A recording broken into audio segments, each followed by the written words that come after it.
3 पुत्र पैदा हुए। अब इधर देखिए, वासुदेव जी की दूसरी पत्नी देवकी थी, जिससे 7 पुत्र और 1 कन्या योग निद्रा पैदा हुई, जो भगवान श्री कृष्ण से पहले 7वें नंबर पर पैदा हुई थी।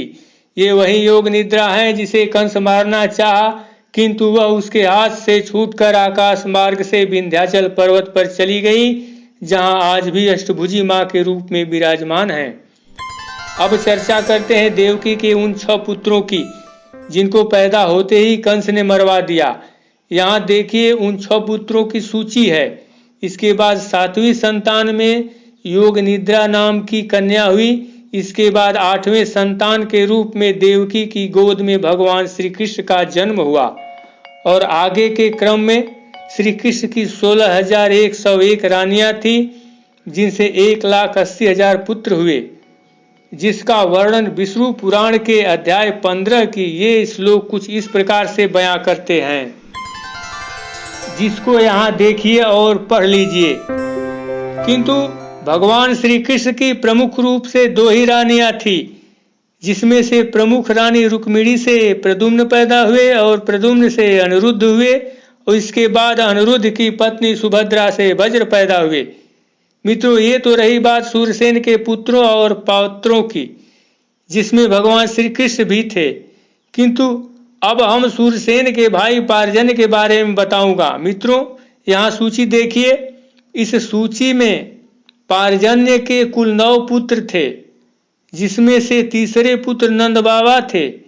मित्रों, ये वही नंद बाबा हैं जहाँ पर भगवान श्री कृष्ण का लालन पालन हुआ था। मित्रों, यहाँ पर ध्यान देने वाली बात यह है कि कुछ लोग कहते हैं कि भगवान श्री कृष्ण का जन्म किसी दूसरे वंश में हुआ था और उनका लालन पालन यादव कुल में हुआ था। किंतु मित्रों, यहाँ स्पष्ट है कि सूरसेन के पुत्र वासुदेव जी थे और सूरसेन के ही भाई पार्जन्य जी थे, जिससे नंद बाबा पैदा हुए। और इस प्रकार से वासुदेव जी और नंद बाबा रिश्ते में दोनों भाई थे, जो एक ही परिवार से बिलोंग करते थे, जो दोनों ही यादव कुल के ही थे। अतः भगवान श्री कृष्ण का जन्म और लालन पालन दोनों ही यादव कुल में ही हुआ था। इसके संबंध में विष्णु पुराण के अध्याय 11 के श्लोक 28 और 29 में तो स्पष्ट रूप से वर्णन मिलता है, जिसको आप लोग यहाँ स्वयं देख सकते हैं। कुछ ऐसा ही वर्णन मिलता है। विश्री के कारण यह वंश विश्री कहलाया, और यदु के नामानुसार इस वंश के लोग यादव कहलाए। इसके अलावा भगवान श्री कृष्ण ने तो अर्जुन को उपदेश देते समय स्वयं कहे हैं, विश्री वंशियों में वसुदेव पुत्र श्री कृष्ण, और पांडवों में अर्जुन मैं हूँ, मुनियों में वेद व्यास, और कवियों में कवि शुक्राचार्य भी मैं हूँ। इसके अलावा भगवान श्री कृष्ण को तो स्वयं अर्जुन ने भी गीता उपदेश के समय यादव नाम से संबोधित किए हैं, जिसका वर्णन कुछ इस प्रकार से है।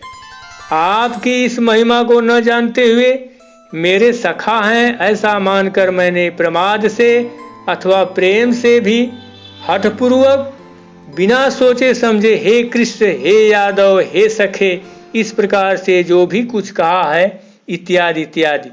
तो मित्रों, इस प्रकार से स्पष्ट हुआ कि भगवान जो सबके भगवान हैं, उनका जन्म यादव कुल में हुआ और उनका लालन पालन भी यादव कुल में ही हुआ था। किंतु मित्रों, ये तो रही बात विश्री वंश की, लेकिन जब तक हम लोग अंधक वंश के बारे में न जान लें, तब तक इस यादव वंश की अधूरी जानकारी ही रहेगी।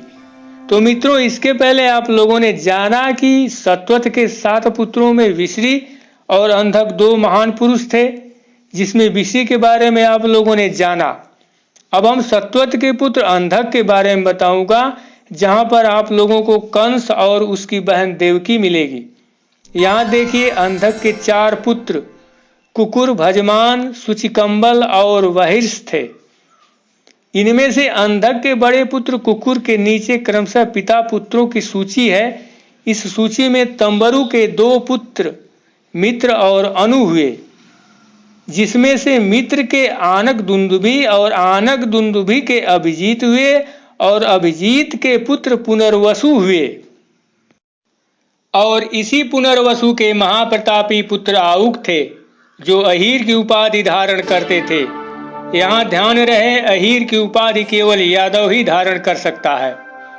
इस पुनर्वसु की एक कन्या भी थी, जिसका नाम आहुकी था।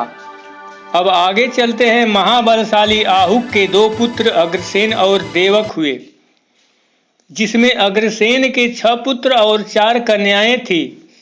इनके 4 पुत्रों में एक पुत्र कंस था, जिसे सभी लोग जानते हैं, और इनकी पुत्रियों की सूची ये है, जिसे आप लोग देख सकते हैं। अब इधर देखिए, आहुक के दूसरे पुत्र देवक हैं।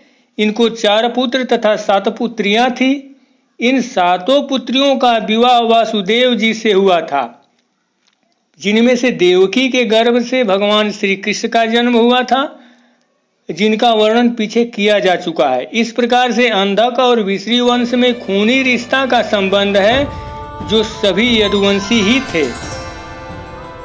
किंतु मित्रों, यह यादव वंश इतना विशाल है कि इसे एक छोटे से वीडियो में पूरी तरह से वर्णन कर पाना असंभव है, क्योंकि इसकी विशालता के बारे में विष्णु पुराण के अध्याय 15 के ये श्लोक कुछ इस प्रकार से बयां करते हैं, जिसे आप लोग स्वयं देख सकते हैं। जो गृहाचार्य यादव कुमारों को धनुर्विद्या की शिक्षा देने में तत्पर रहते थे, उनकी संख्या 3,88,00,000 थी।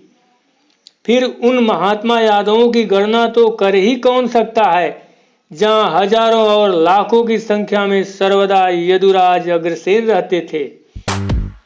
तथा देवासुर संग्राम में जो महाबली दैत्य गण मारे गए थे, वे मनुष्य लोक में उपद्रव करने वाले राजा लोग होकर उत्पन्न हुए। उनका नाश करने के लिए देवताओं ने यदुवंश में जन्म लिया, जिसमें कि 101 कुल थे। उनका नियंत्रण और स्वामित्व भगवान विष्णु ने ही किया। वे समस्त यादवगण उनकी आज्ञा अनुसार ही वृद्धि को प्राप्त हुए। इस प्रकार से जो पुरुष इस विश्री वंश की उत्पत्ति के विवरण को सुनता है, वह संपूर्ण पापों से मुक्त होकर विष्णु लोक को प्राप्त कर लेता है। मित्रों, इस विशाल यादव वंश को मैंने एक छोटे से वीडियो के माध्यम से जानकारी देने का जो प्रयास किया, यदि यह जानकारी अच्छी लगी हो तो इसे सभी लोगों तक पहुंचाने का नेक काम अवश्य करिएगा।